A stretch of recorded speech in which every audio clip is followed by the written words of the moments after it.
In this instructional video, we're going to be working on approximating non-perfect square roots.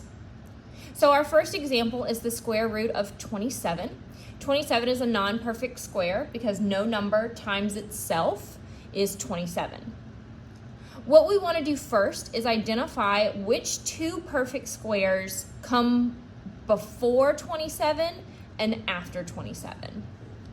So before 27, we have the square root of 25. That is a perfect square, and it would be 5 times 5. After 27, we have 36, which is a perfect square that we can solve as 6 times 6. When we write our answer, the smallest number is going to be our whole number. So our decimal is going to be 5 point and then our decimal value. To find our decimal value, we're going to list out the values 25 to 36.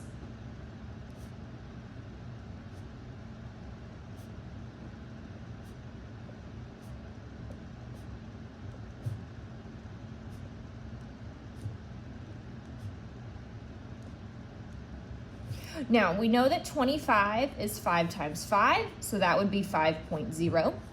And we know 36 is 6 times 6, so that would be 6.0. And then all of our values here in the middle, we're going to approximate our decimal point. So what we need to do first is find our halfway point. So looking at our values, working our way towards the middle, we can see that halfway would be between the 30 and the 31, which would put us at 5.5. The decimal point, 0.5, represents half.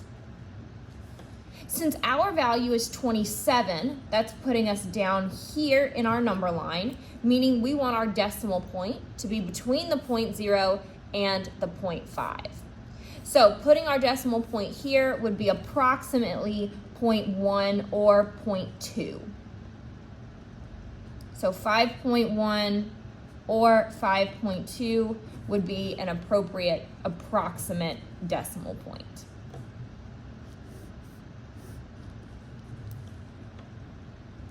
For the square root of 13, it is a non-perfect square because no number times itself is 13. The smaller number that's a perfect square would be the square root of 9, which we can solve as 3 times 3. The larger perfect square would be the square root of 16, which we can solve as 4 times 4. Remember that smaller number is going to be part of our answer, 3 point, and then our decimal value. We're going to list out the numbers 9 to 16.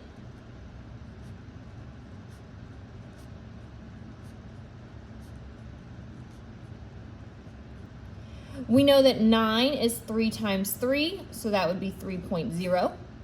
We know 16 is 4 times 4, so that would be 4.0. We work our way towards the middle to find our halfway point.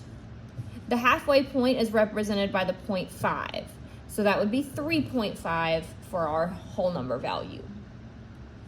Since our number that we're looking to solve for is 13, 13 is just a little bit larger than 0.5, and so 3.6 is going to be that approximate decimal value.